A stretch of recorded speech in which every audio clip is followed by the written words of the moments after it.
So picture this, it's 2034, you're old as fuck now, you're having a little reunion with your friends that you haven't seen in months because you're all old with jobs and don't have the time to just get together like you used to, and you're reminiscing about 10 years back, 2024. All the classic moments, memories, and music that define that era of your life. Now let me ask you a question. When you're that old man with a bunch of screaming kids, or maybe grandkids, what albums from 2024 are you gonna look back on and say, wow, that was an undisputed classic that shaped the next 10 years of my miserable life? I'm joking about the miserable part, well, at least for some of you. But more importantly, when you ask yourself what artists emerged in 2024, or 2023, or 22, or 21, that breathed new light into the culture, that redefined the sound of music that we listen to, that had undeniable, undisputed, monstrous runs at the top of the game. In 10 years from now, when you look down at the palm of your old, wrinkly hand, when I ask you how many artists from the 2020s decade truly had that cultural dominance that carried hip-hop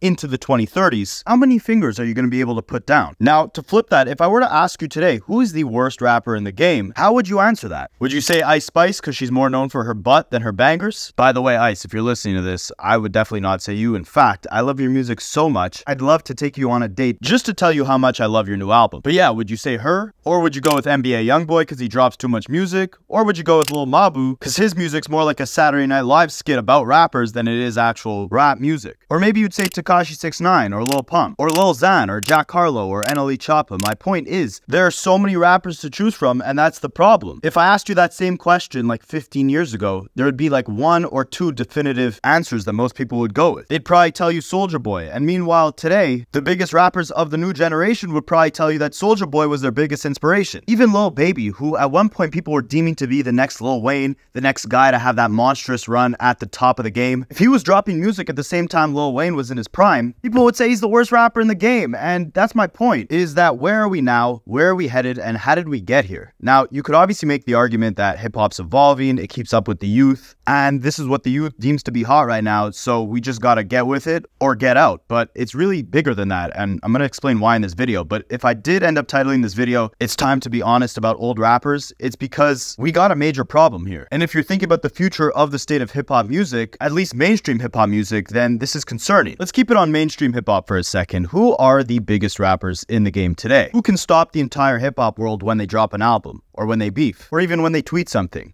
That would probably be Kendrick Lamar, J. Cole, and Drake. And side note, hip-hop is in this really interesting, cool time where because of the streaming era and because of the way artists can just easily drop music and because of how long hip-hop's been around and old generations bleeding into the new ones, we've been able to see titans from previous generations like LL Cool J or Common or Eminem be able to still give us new projects on their own terms with their own sound. But again, let's focus on mainstream hip-hop, right? So you have these 3 titans, Kendrick, Drake, and J. Cole, who are unanimously carrying mainstream hip-hop on their backs. They're streaming the highest, they're selling out the biggest venues. Like, the views on my videos alone tell you that Kendrick, Drake, and J. Cole are the biggest discussion piece within mainstream hip-hop. And 10 years ago, that was great, right? You had J. Cole just dropping his first classic, Forest Hills Drive. Kendrick was about to drop To Pimp a Butterfly. Drake was about to drop If You're Reading This Is Too Late. Things looked exciting, but we're now 10 years removed from that. J. Cole is constantly teasing his retirement with his potentially final album, The Fall Off. Kendrick drops when he pleases, which is great. Obviously, I'd prefer quality over quantity, but even he's telling you on his latest single that the industry has gotten so sickening that it's turned him off from dropping so frequently, no diddy. And then you got Drake, who, well, I don't really know where Drake's at, but even he's taking long breaks due to stomach issues. And unlike his mentor Lil Wayne,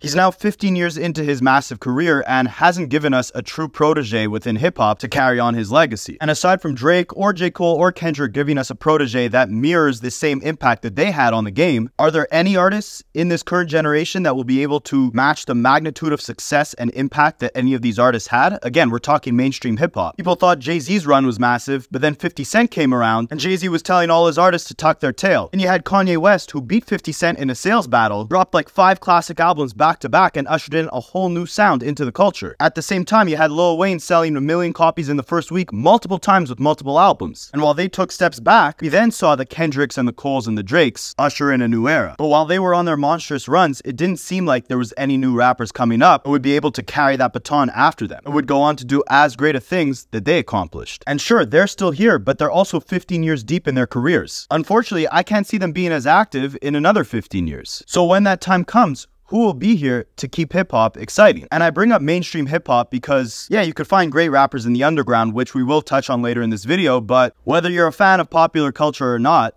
it doesn't matter. The labels are. The Drakes, the Kendricks, the Coles, the 50s, Jays, Eminem, Lil Wayne, that's who puts money in the label's pocket. That's what they're going to invest in. And you could think it doesn't matter because you'll just listen to whatever you want. But you also might have thought, I don't care that there's a new iPhone. I still like my BlackBerry. I'm still going to use that. What I mean by that is if we don't have these mainstream titans pushing the culture forward, then the labels won't see any reason to continue investing money into the genre. And there could be 8 million amazing rappers out there that have all the talent in the world, but if the label doesn't think it's worth it to invest in them, eventually they're going to have a family and kids of their own, and in order to live a reasonable life, they're going to have to put that microphone down and pick up that spatula and start flipping burgers at Burger King. Like, you could say the industry is poisoned artists who are just trying to chase a quick hit, but if there's no money floating around in that industry, it's going to be very, very hard for that industry to thrive and survive the way it once did. And you could see that already. Like, think about how many new Latin artists, pop artists, or country artists have emerged in the last 3-4 years compared to how many new massive rappers have emerged in that same time period. Like, we have Taylor Swift outselling probably every single rapper combined. My boys from high school who I used to bump Dr. Dre and Eminem with now listen to Morgan Wallen. And speaking of Morgan Wallen, you have rappers like Moneybagg Yo and Lil Durk getting their biggest hits off collaborating with Morgan Wallen. Like, who thought Morgan Wallen would be giving out bigger stimulus packages in 2024 than Drake? And then you got Bad Bunny and Peso Pluma selling out stadiums when rappers can't even sell out like 5,000 people venues. Like, it's a dark time for the state of mainstream hip-hop as the labels are looking to invest more into outside genres, and in terms of rappers, they'll put the most money behind an Ice Spice or a Sexy Red or an NLE Choppa because those artists will go on to drop massive songs that blow up on TikTok. And the days of artist development, the days of finding a 50 Cent, putting him in the studio with Eminem and Dr. Dre, producing an incredible body of work, and waiting for your investment to pay off in the form of the success of a classic album, that doesn't seem worth it anymore for the labels. It's easier for them to go find an Ice Spice and have her drop the same song 10 times and them all to do numbers on TikTok, and they collect their bag and they call it a day. And it's for that reason that the youth doesn't value a classic album anymore. They haven't been programmed to care about that stuff. They've been programmed to care about what's hot on TikTok. And if your favorite artist wants to pay the bills, then they also gotta care about what's hot on TikTok. And it's an endless cycle because the worse these artists get, the worse their music gets, the less their shows will sell, the less we'll actually care about them, and the less money that labels will actually put into investing in the next best thing. And speaking of money and success, you got the biggest rappers in the game barely being able to pack the arenas that they tour in. Again, from the three titans, Kendrick, Drake, and Cole, everyone under them has either had to cancel their tours, cut the ticket prices in half, or perform in half-empty venues. This was a problem for Lil Baby, this was a problem for Playboi Carti, this was a problem for Future. And the fact that it's easier to come up with a laundry list of the worst rappers in the game today versus a list of the best rappers who are going to carry mainstream hip-hop forward for the next 10 years, that alone should be alarming to you. And if you want to talk about the current generation of mainstream hip-hop artists, they fall under two categories: imitators or content creators. What I mean by that is, and we'll start with the content creator part, is that the line has been blurred between artist and content creator. The way a label is going to measure their artist's success is how well they're performing on TikTok or how many likes they're getting on Instagram. An Ice Spice is the perfect example of this, or even an NLE Choppa. Like, that guy, surprisingly, is packing out bigger crowds at his concerts than 90% of the rappers his age. And his popularity has grown all because of the fact that he goes on stream with Kai Cenat and does goofy things, or he's got a trending 15-second soundbite on TikTok where he raps, "If I was a bad girl, I'd also want to sleep with me." Or he does TikToks with OnlyFans models. And look, it's no knock to him. He's found creative ways to stay relevant and grow his clout, and that's great. But back in the day, you packed out stadiums based off of how many classic hits, how many classic albums, and how many people actually appreciated you for your music. Nowadays, it's how many people appreciate your persona. And if you're not a hybrid content creator slash musician, then you're probably doing your best Drake impression, or your best Travis Scott impression, or your best Playboi Carti impression. I mean, even him on his latest single sounds like he's doing his best Future impression. I stay with the fast. We pull up in fast. Everyone sounds the same. 10, 15 years ago, you would have been blackballed for trying to sound like the biggest artist. And you don't see that in the new generation of pop stars. SZA doesn't try to sound like Billie Eilish. Billie Eilish doesn't try to sound like Charlie XCX. Charlie doesn't try to sound like Sabrina Carpenter or Olivia Rodrigo. Kind of a shame that I know these names, but drop a like for all these name drops, alright? I sound like the game right now. And if you want a glimpse at the state of the culture and the future state of hip-hop, then look no further at the list that Complex just published of the best rappers in their 20s right now. because that obviously dictates who leads the new school and who's gonna influence the next generation. So at number 1, we got Playboi Carti. And I like Playboi Carti, don't get me wrong, but the day I knew that I was detached from the current sound of mainstream hip-hop was the day I realized that younger kids really think that Whole Lotta Red is a classic album. And if you want to talk influence, then, I mean, you could really make an argument that it is. I mean, don't get me wrong, I listened to it front to back maybe one time when it first dropped, and I just didn't understand it fully. Not because he was mumbling, I just didn't understand the hype around it, but look 4 years later, whether it's Destroy Lonely or Ken Carson from his Opium label, whether it's Trippie Redd, whether it's Ian and Yeat, or even Drake, like everyone sounds like they're doing their best Playboi Carti impression today. And even at that, even with all that influence, even being at number 1 on this list of best rappers in their 20s, even with all these streams, all these clones, I mean, there was even a whole 15 minutes where this guy Mario Judah came out of nowhere and decided to create his own version of Whole Lotta Red because Carti was taking so long to drop it. Even with all that influence, all these numbers, all these accolades, he still had to cancel or postpone his tour due to low ticket sales. It shows you that all these fans on the internet don't truly mean anything when people don't actually resonate with the substance and the subject matter within your music. Or maybe I just don't get it, but I mean, a guy like Russ embodies the exact polar opposite of that. I mean, he's 31, so his name's not on this list, but he's not mentioned in these big conversations of who the most impactful rapper in the game is today. He doesn't have clones. He doesn't have songs climbing the top of the charts. He doesn't have albums like Whole Lotta Red that 10-year-olds are deeming as a modern-day classic. But at the same time, he's selling more physical tickets than any rapper on this list of best rappers in their 20s right now. And that's because he's been consistently dropping high-quality music. And I know this kind of seems like a rant, but stick with me because it's going to go somewhere. You look at the next few rappers on this list. At number 2, you got Doja Cat, who, in my opinion, is a great artist, but I don't think her most impactful records are necessarily hip-hop records. I'd say she's doing more to push pop music forward than she is pushing hip-hop music forward. At number 3, you got Central C. He's not bad, but he's like a poor man's version of Dave. They're both UK rappers, but Dave actually makes amazing bodies of work, amazing albums. Yeah, Central C has more hits, but I would argue Dave is doing a lot more to push UK rap forward than Essential C is. And they snubbed him on this list, man. I didn't realize Dave was younger than me. Like, that's also how I knew I was kind of an old head at this point. Then at number 4, you got Megan Thee Stallion, another one who has been forced down our throats, whether it's through TikTok or award shows or Kamala Harris campaigns where she's twerking on stage. Meanwhile, can you name me any of her album titles? If you go and look at her concerts, they're half empty. It goes back to what I was saying before. If you put out substanceless music, then your shows will be substanceless. They'll be half empty. Your legacy will be substanceless. We're not going to remember Megan Thee Stallion in 10 years. At number 5, we got Yeat. Like, they should have just put Playboi Carti twice on this list. Lotto's at number 6, and she just sold 20K with her album in the first week. And that's another major sign that the climate of mainstream hip-hop is slowly dying. I call it the 28K curse or the 27K club. Like, there's this whole crop of B-list rappers who cannot sell more than 27K in the first week if their life depends on it. Are the majority of mainstream rappers flopping? I'm going to get into the numbers because they're very concerning. Big Sean's new album, Better Me Than You, sold 23,000 copies first week. Polo G's new album, Hood Poet, sold 24,000 copies first week.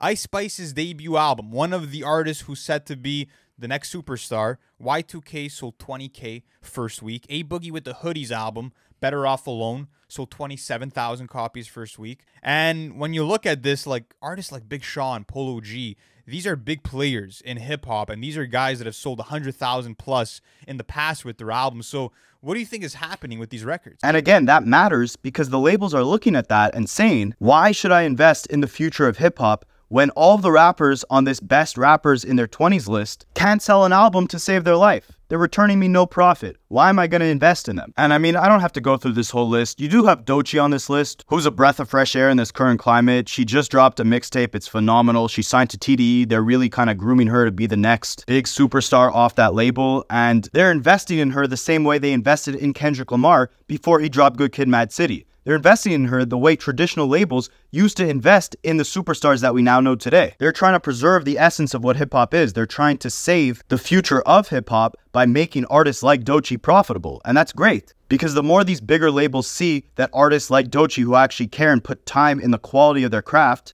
the more they see the trend of artists like that actually selling out shows and selling albums, the more inclined they'll be to put money in the pockets of rappers who actually care about the craft and don't just care about the TikTok views. And they definitely snubbed a lot of people off this list, guys like Joey Badass, Denzel Curry, Dave. But this list is showing you that the future of the state of mainstream hip-hop is in a scary state. And if you want to look at something even scarier, take a look at the relatively bigger rappers who caught a buzz in the last 5 to 10 years, who actually have the potential of taking that baton from a Kendrick or a J. Cole and doing great things with the future of hip-hop. And you'll see that there's a dark trend here. You got guys like JID, all the Griselda guys, Larry June, Rock Marciano, and I know like they've been making music for probably about 15 years now, but they've been really active and have made a big impact specifically in the last 5 years. Or even rappers like Freddie Gibbs, Vince Staples, Schoolboy Q, who are still to this day putting out amazing bodies of work. Or even the more melodic rappers who are still putting out great music like Travis Scott, 21 Savage, Lil Baby, Future, Gunna, Lil Durk. All these guys who have really moved the culture forward in the last 5 to 10 years, all of them aren't on that best rappers in their 20s list because they're all over 30 years old. And then the biggest titans like Drake, J. Cole, Kendrick Lamar, Nicki Minaj,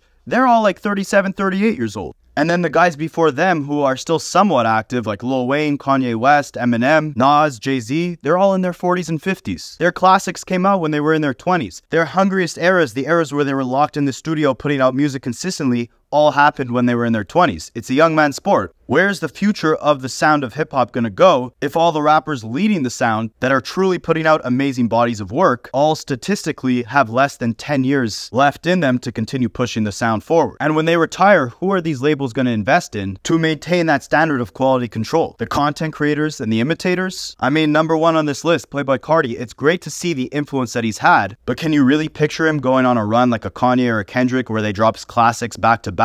Or a 50 Cent, Lil Wayne, or a Drake where they drop hit after hit? Or even a Travis and a Future, because I feel like it's more fair to compare him to those guys. Can he even live up to their legacy? And if not, who can? And if no one can, then why is it rational for labels to invest in hip-hop acts? And if it's not rational for them to invest in hip-hop acts, why is it rational for rappers to keep rapping? I know it's not all about the money. Again, I know you could find great, innovative new sounds within the underground, but I want you to think 10, 20, 30 years down the line. If there's no financial incentives for an artist to want to continue to progress and evolve, then how many more great artists will we continue to see emerge? There was no incentive for the BlackBerry to continue producing phones. The iPhone came and wiped them all out. As dedicated as the engineers or the founder or the employees may have been to preserving the essence of what the BlackBerry was, I still love the keyboard on the BlackBerry. Drop a comment if you were also an OG BlackBerry user and loved BBM and that keyboard and that brick breaking app, whatever that was. But yeah, as much as the previous generation may have loved that phone, as much as the founder may have been passionate about creating and evolving that product, the iPhone blew them out of the water, and eventually, logically, it made no sense for them to continue to try and evolve and improve the product of the BlackBerry. Maybe I'm looking at this from a superficial lens. I mean, I have friends who are artists who make incredible music, but they also have full-time jobs because they know that being an underground artist can't pay the bills, yet they still continue to produce amazing music. And maybe it'll be like that forever. Maybe hip-hop eventually will just live on in the underground. Maybe that'll be better for the culture. Maybe we'll go back to actually appreciating quality bodies of work, care that goes into the subject matter and the writing within the songs. As a result, maybe we'll stop hearing so many of those formulaic TikTok hits because the labels will stop investing into them and they'll hop onto the next trend. But I don't know, man, something's in the air. Something feels a little fishy, a little scary. I think it was Atlantic Records that recently just fired like hundreds of employees. They're showing you that like days of there being A&Rs or multiple managers or people that actually had careers dedicated to the development of different artists, those days are gone. Those job titles are now meaningless. And that reflects on where we're at in the state of the culture. If labels are firing the people that were in charge of making sure that there'd be quality in the music that was being released, then what does that say about where the labels want to invest their money into? What does that say about the type of music that we'll be receiving in the mainstream in the next 10 years? There was also an interesting point that someone made about there being no big three in this generation. And I think I touched on that pretty sufficiently in this video by saying there's no real rapper in today's age that's had a monstrous run like a 50 Cent or a Drake. There's no rapper that seems to have the potential to do so. But more importantly than that, a lot of the hip hop artists that were supposed to be or poised to be the ones running the next generation, unfortunately passed away.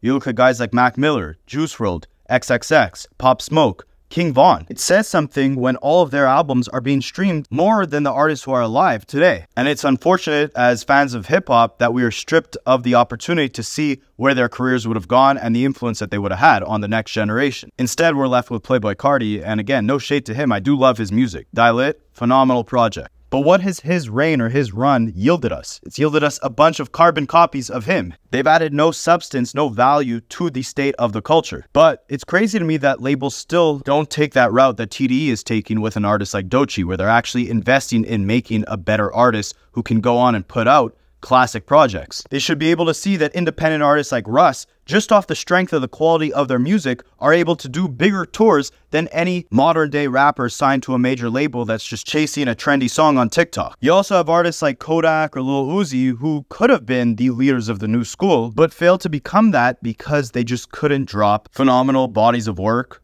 consistently. At this point, the label just looks at Kodak to drop a hit every once in a while. They don't look at him to drop a great album. But if you look at his earlier mixtapes, they were all great bodies of work. Same thing with Lil Uzi. And the label should be able to see that there's a direct correlation between how strong each of these projects are compared to how they're selling. When Lil Uzi dropped the Pink Tape, arguably it flopped because the fans didn't resonate with it. It wasn't a good album. Same thing with Kodak. He's dropped album after album. Each one sells less and less. While the labels keep firing these people who were in charge of making sure that artists dropped quality music, and instead they divest their attention into other genres like country or Latin music, it begs the question, if they just put more money into artist development, would these artists sell more tickets and albums, and would they see a greater return? And an even bigger question than that is, if the labels stop investing into hip-hop artists in general, where will that leave the state of the culture? I don't think it'll be too sublime, but the only way to truly tell is with time. Drop a like if you like this rhyme, and I'll catch you guys another time.